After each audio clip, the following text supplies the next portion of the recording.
Qui a dit que la Ligue 1 n'était pas offensive ? 27 buts en seulement 9 matchs à l'occasion de cette 15e journée. À l'attaque, c'est parti pour le 2 Goal Club, 4e numéro, pour les passionnés par des passionnés, un podcast disponible sur l'application 2 Goal. Je suis Thibaut Vézirian et on parle ensemble pendant près d'une heure de l'actu foot autour de la Ligue 1 avec cette formidable équipe collective et parfois surprenante. À commencer par un ex-joueur dont on n'a jamais su s'il était vraiment gaucher ou droitier, bon signe ou pas. Amiens, Rouen, Tours, Lens, Hibernian, histoire de faire un tour à l'étranger. Il transmet désormais son expérience, son savoir aux jeunes du centre Diambar au Sénégal. C'est Jimmy Adjovi-Boko. Ça va bon week-end, Jimmy ? Pas mal Thibaut, merci. Bonjour à tous. Lui formait tout le week-end des ostéopathes au maniement de ses ventouses, un truc assez bizarre. C'est l'ami des athlètes, l'ostéo fan de l'OM, Benjamin Ilouz. Salut tout le monde. Ça va, c'est bien passé ce petit week-end de formateur ? Ah, c'est super, génial. Tu te lances dans la formation, toi ? Ouais, il faut que je crée des clones. Oh, c'est beau ça. On a un peu peur quand même, mais bon. Il est de retour de Los Angeles, excusez du peu. Son absence la semaine dernière, c'était dû à ça. Monsieur FFF USA à la tête d'élite athlète. C'est lui qui a fait fuir Zlatan de Los Angeles. Jérôme Méhari, c'est exact ce que je viens de dire ? Ouais, c'est pas mal. Bonjour à tous. Tu fais venir qui en échange du coup ? Tu nous ramènes un autre gars ou... On y travaille. Thierry Henry, c'était toi aussi ? Non. Ah, Non. pour une fois. Il est arrivé avant moi. Ah d'accord, bon Ouais. ça va alors. Lui ne revient pas de Los Angeles mais d'Orléans. Désolé les amis, il nous émerveille dans les grosses têtes ou dans l'équipe d'Estelle. Ces bons mots font recette sur le réseau social de l'appli 2 Goal. C'est l'ami Pierre Boubi. Ça va Pierre ? Ça va très bien, c'est un peu moins glamour que Los Angeles, Orléans, mais il y a de quoi faire quand même. Ouais, j'avoue, Orléans C'est la même représente. couleur que le maillot. C'est le même maillot, Ouais, on a presque. la même passion. Exactement. Pierre, juste avant l'émission, moi je suis arrivé, on se dit tout dans ce 2 Goal Club, je suis arrivé, il était allongé par terre à côté du studio et il y avait Ben Ilouz sur lui. Qu'est-ce qui s'est passé les gars ? Racontez-moi, il y a des histoires d'amour qui naissent. Ouais, j'avais le genou coincé derrière l'omoplate. Alors du coup, il a tout dévissé, il a tout rebranché correctement. Normalement, je devrais être prêt pour faire des fives là. Allez, c'est parti pour ce 2 Goal Club, 4e numéro. En bref, le sommaire. L'échauffement, d'abord, ce sont les dernières news, les résultats qui nous ont marqués. Lyon remonte la pente calmement, Nice retrouve des couleurs. Comment sauver Toulouse ? Montpellier, la belle série. Rennes se donne de l'air alors que Lille est sur un fil. Il y aura les coups de cœur du tour de table. Et puis la mi-temps à la buvette, bien sûr. Rien ne va plus avec la VAR. L'arbitrage vidéo va de couac en couac. Comment améliorer tout ça ? On se pose la question avec vous et les commentaires sur le réseau social 2 Goal. L'ambulance, la chronique de notre ostéo préféré et le préféré des sportifs, Ben Ilouz. Il nous parlera des blessures récentes de Dembélé ou Strootman et fera un point sur celle de Flo-Thauvin. Et puis, on parlera d'un match décisif du week-end. Marseille prend 4 points d'avance sur Angers avant de se déplacer là-bas demain. Alors l'OM peut-il tenir la distance ? On se pose également cette question. Et enfin, bien sûr, comme d'habitude, la 3e mi-temps, la partie préférée de mes coéquipiers et surtout de Pierre Boubi. Ce sera un grand quiz de fin d'émission. Allez, sans plus tarder, il ne faut pas se blesser, on démarre l'émission avec l'échauffement. L'échauffement les amis, les infos du week-end, L1 et L2 à retenir, le tour de table de chaque chroniqueur. Et on commence par Lyon qui l'emporte à la Méno face à Strasbourg, 2-1. Un but de Maxwell Cornet puis de Jeffrey Adélaïde à la 75e minute. Difficile mais capital succès dans la remontée lyonnaise. Alors qu'en pensez-vous ? À commencer par toi Jimmy, ce Lyon à la Méno, cette victoire à la capitale, Lyon revient à quelques points du podium. T'as trouvé ça intéressant cette réaction après la Ligue des Champions ? Oui, même si ça a été très compliqué. Strasbourg leur a posé d'énormes problèmes. On a vu le coach lyonnais qui s'excusait presque d'avoir des joueurs fatigués, qui avaient des crampes. Mais la victoire est au bout et pour Lyon, c'est vraiment important. Et c'est important pour notre championnat pour qu'on ait... en haut du classement, quelques équipes qui viennent titiller un petit peu Marseille et Paris. Jérôme Méhari, justement, ce Lyon à Strasbourg, il t'a plu dans le côté réaction aussi après cette mauvaise passe en Ligue des Champions, ce mauvais résultat à Saint-Pétersbourg ? Moi, je pense que c'était crucial de réagir parce qu'aujourd'hui, tu perds à Strasbourg, tu perds en Champions League, tu commences à être moins bien. Donc effectivement, c'est vachement important. Après, j'étais vachement positif sur Lyon. C'est quand même compliqué. Maintenant, Strasbourg est quand même une belle équipe. Hein. Et ils ont posé vachement de problèmes au PSG, on se rappelle. Donc c'est compliqué d'aller gagner là-bas, c'est toujours très difficile, mais c'est crucial pour Lyon et ça montre les grandes équipes qui arrivent à faire ce genre de coup. C'était très important pour eux. Pierre Boubis, ton ancien club, Lyon, et pourtant face à ils n'ont pas pris de but alors que Strasbourg venait de mettre 2 fois 4 buts dans un match. C'est vraiment une bonne performance qu'il faut souligner. C'est plus que bien en fait ce résultat.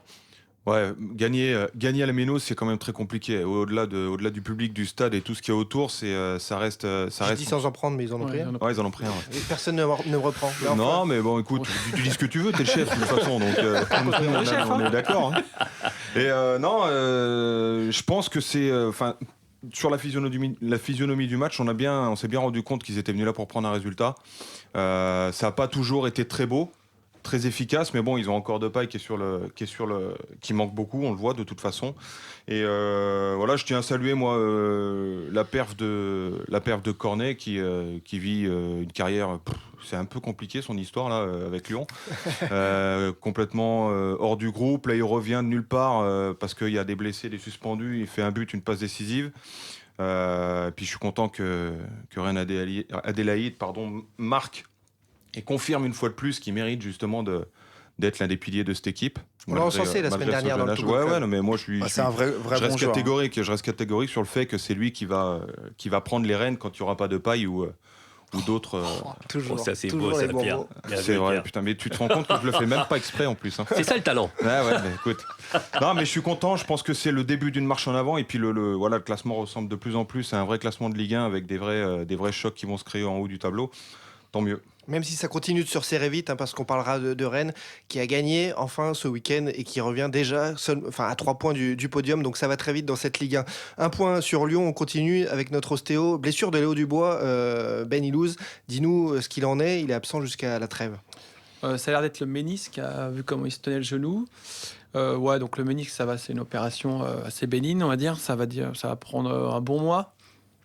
Ils vont pas prendre de risques jusqu'à la trêve, donc ça, ils vont pas le refaire jouer avant. C'est mieux ça que les croisés, ça c'est sûr.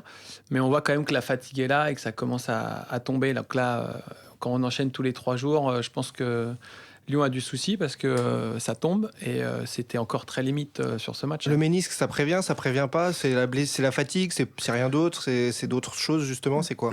Le muscle tient bien le genou. Donc là, avec les courbatures de la Ligue des Champions, peut-être que sur l'impact, le muscle était un peu fragile et a tiré sur l'insertion du ménisque et a pu le casser en deux. Autre news dans cet échauffement, autre résultat intéressant, Nice qui retrouve des couleurs, 3-1 face à Angers. Angers qui était privé de 5 titulaires habituels et Nice qui va mieux, parce que Nice n'en était qu'à une victoire en 2 mois. C'était maintenant ou jamais en fait pour les hommes de Patrick Vieira qui a relancé Miziane Maolida, buteur, passeur décisif, Loussamba également excellent. Finalement, les choix de Vieira ont été payants. Jimmy Djoviboko, ton pote Patrick Vieira. Ouais, j'ai beaucoup aimé ce match de Nice, Dolberg qui marque, Maolida qui fait un super match, mais au-delà des buts marqués, c'est, je pense, la qualité offensive de cette équipe. On a vu des phases en une touche, on laissait passer le ballon. On sent qu'il y a offensivement des choses extrêmement intéressantes qui sont en train de se passer à Nice et ça me fait vraiment très plaisir pour Patrick parce que il était un petit peu en difficulté et là ce match va permettre à Nice de se relancer. Jérôme Méhari, le résultat face à Angers qui est toujours sur le podium de Ligue 1. Non, mais c'est génial et ça prouve que effectivement Patrick est un très bon coach. Je trouve que quand tu vois l'équipe, quand tu les vois jouer, c'est cohérent. Et il nous avait fait ça en MLS, c'est pareil. Il n'a pas forcément les meilleurs joueurs, il a beaucoup de jeunes, mais tout ce qu'il fait, c'est cohérent et tu le retrouves sur le terrain. Et donc c'est vachement bien. C'est une grosse performance face à Angers qui tourne très bien. C'est super parce qu'effectivement, il est dans une situation avec les changements de propriétaires, tout ça à Nice. C'est jamais facile. Et oui, il n'y a pas eu les résultats qu'il voulait sur les dernières semaines, mais on voit que ça tourne bien et on est content pour lui. La question que tout le monde se pose à Nice, c'est, à ton avis, toi, Jérôme Méhari, est-ce qu'il peut partir à Arsenal, à la trêve, par exemple? Écoute, il y a un doute ou pas chez vous, pensez? Moi, je pense qu'il y a vraiment des chances qu'il ait en tout cas beaucoup d'offres. Je sais qu'il y a des offres qui viennent d'au-delà de l'Atlantique. Ah oui. Ouais, carrément. Non, un club comme Miami rêverait d'avoir Patrick, par exemple. Donc ça dépend de ce qui va se passer Donc avec cette traverser la direction. Manche, c'est encore plus simple finalement. Écoute, je pense que c'est possible. Hein, Jimmy on sait jamais. Moi, connaissant Pat, je sais qu'il ira au bout de son. En tout cas, il partira pas Ouais, je suis à la d'accord. trêve. Je suis d'accord. Connaissant Pat, c'est quelqu'un qui laissera pas le club comme ça tomber le club comme ça. Je suis certain qu'il ira jusqu'à la trêve. Même pour une Jusqu'à ex, après la même trêve. pour une ex qui te rappelle comme ça, c'est Arsenal, c'est quelque chose de fort. Ouais, c'est Ouais, vrai mais qu'Arsenal, Pat, il c'est est autre solide. chose. Mais Pat, quand il est sur quelque chose, il va au bout des choses. Parce que moi j'ai deux gars à ma droite et à ma gauche, Pierre et Ben, eux pour une ex ils repartent tout de suite. Hein. Ça dépend l'ex quand même. L'ex qui s'appelle Arsenal, moi j'aurais été preneur. Mais ouais, il est quand même bien ancré dans son projet quand même avec Nice, avec ses joueurs, avec les joueurs qu'il a recrutés, qu'il a voulu. Même si le recrutement s'est fait très tard, ça s'est fini assez tardivement. Mais il a une équipe qui est pétrie de talent. Moi franchement, le deuxième but qu'ils mettent, l'action qu'ils font. Voilà, ça respire Patrick Vieira et ce qu'il essaie de mettre en place depuis un petit moment. Après, maintenant, ça paye, tant mieux. Mais je suis pas inquiet. Je pense pas qu'il va partir à la trêve non plus, moi. Ben Ilouz. Non, il partira pas à la trêve. C'est rare quand même un entraîneur qui part à la trêve, surtout que c'est pas cata les résultats. Et puis bon, ça a l'air de prendre. On voit quand même, on avait vu le reportage avec Balotelli, on sent qu'il arrive à avoir des bons mots, il arrive à faire concerner tout le monde, donc je pense que ça va aller de mieux en mieux. Au niveau des bons mots, il y a un entraîneur qui peine un peu plus. On poursuit cet échauffement, lui, à trouver les bons mots, à relever un club. C'est le Toulouse Football Club, toujours en bas de tableau, toujours dans cette zone des relégables. Alors comment, justement, Toulouse peut-il s'en sortir? Comment faire pour sauver ce club? Antoine Comboiré n'en est qu'à 0,5 points depuis son arrivée au club. Il a même perdu, statistique terrible, 24 matchs de Ligue 1 depuis l'année dernière, entre Guingamp, Dijon et Toulouse. Alors le pompier Comboiré peine-t-il? C'est ma question dans ces news, parce que là, il y a de l'agacement de toutes parts. Jimmy, je sais que c'est ton copain aussi, tu t'en connais du monde. Mais là, Antoine, il est en difficulté, non? Effectivement, il est en difficulté. Il n'y a qu'à regarder le classement et les points pour. Il ne faut pas se voiler la face. Et je connais Antoine, c'est pas le genre de la maison de se cacher derrière son petit doigt. Je sais aussi que c'est un guerrier, et c'est dans ces situations, parce que le club est actuellement en grande difficulté, dans ces situations, on a besoin de guerriers, de gens qui ont peur de rien et qui vont au combat. Il y a quand même du talent dans cette équipe. Vraiment, ouais, c'est vrai, il y a vraiment Gradel, il y a plein de bons joueurs.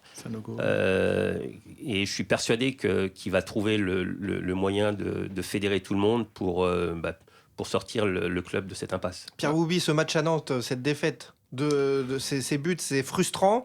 Est-ce que c'est, comme Antoine Comboiré l'a dit, énervant à cause de l'arbitrage seulement? Non, moi je suis pas trop d'accord avec ce que dit Jimmy, parce que le truc c'est que quand tu joues comme ça le maintien, des guerriers aller à la guerre, ça dure un temps, mais c'est pas forcément sur une année complète, voire 8-9 mois.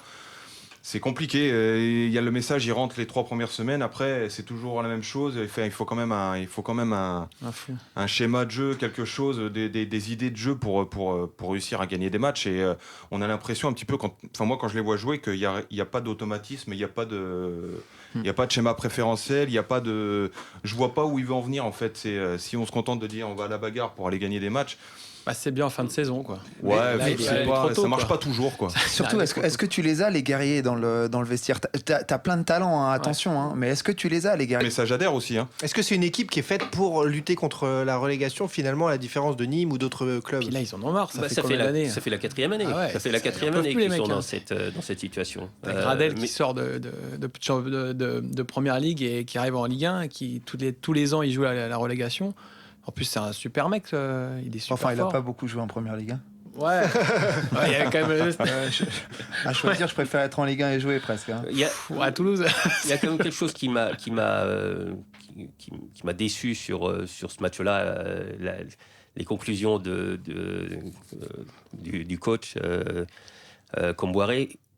C'est la première fois que je le sens se cacher derrière l'arbitrage, et ça, c'est pas dans ses habitudes. Il était un peu désemparé après, en effet, ce scénario compliqué pour Toulouse. Donc, on va suivre Toulouse ces prochaines semaines et voir si ça se redresse. Est-ce que si ça se redresse pas dans les 4 prochaines journées qu'il y a en 15 jours environ, vous pensez que Toulouse peut tout changer au mercato hivernal, à la trêve? Pour prendre qui, en fait? Si c'est pour reprendre encore un entraîneur dans le même profil, peut-être que ça serait bien de changer un peu les entraîneurs. On voit toujours les mêmes. Là, on a vu c'est à Amiens, là, c'est un petit jeune. Ça se passe super Elsner. bien. Et il arrive à assumer quand il fait des erreurs qu'on a vu il y a 15 jours. Autant on voit son jeu, on voit voilà, il y a une patte, aussi. quoi. Il y a quelque chose. Là, bon, c'est la Jérôme guerre. Après, tu peux bouger un peu l'effectif. Hein. Tu peux vendre. Effectivement, on l'a déjà dit. Ils savent bien. Toulouse sait bien vendre. Donc Ça, c'est parce que t'es agent que tu dis ça. Financièrement, ils sont Tu bien. te dis qu'il y a des coups à tu faire. peux récupérer des joueurs. Non, mais je pense qu'ils peuvent trouver des joueurs, peut-être justement des mecs un peu avec de l'expérience qui amènent un peu plus de sérénité que voilà. Bah, que- Jimmy, c'est compliqué. Moi, c'est peut-être aussi la limite. Effectivement, ils savent bien vendre, mais à un moment, quand tu vends et que tu es toujours à la ligne de flottaison, à un moment, tu dois te poser la question, est-ce que tu dois vendre? Est-ce que tu ne dois pas chercher à construire une équipe pour pouvoir passer un palier? Et pour le moment, c'est pas le cas. C'est bizarre parce que je me disais que Koulouris, c'était par exemple un bon coup, un bon attaquant qui marquait des buts en Grèce. Alors, c'est pas la Ligue 1 non plus, mais je m'étais dit au mercato cet été qu'il n'avait pas fait de mauvais coups, que c'était une équipe quand même cohérente. Ouais, mais c'est bien d'avoir Koulouris qui arrive, mais si ton équipe elle tourne pas, le Coco, qu'est-ce qu'il peut faire devant? C'est avoir les compliqué, ballons. hein. C'est compliqué. Donc les recrues, c'est pas mal, mais faut qu'il y ait de la cohérence, quoi. Et si le mec il a pas de ballon, il marquera Il n'a pas. pas un profil fait pour jouer le maintien, Ah, de toute façon. exactement, Et c'est si ce tu que veux je jouer le disais. maintien et Ouais, que c'est ça, tu c'est pars vrai. sur un attaquant, il te faut un mec qui est capable de jouer tout seul devant, garder les ballons dos au jeu et puis faire remonter Ouais, ton bloc parce que exactement. tu sais que tu vas commencer à allonger.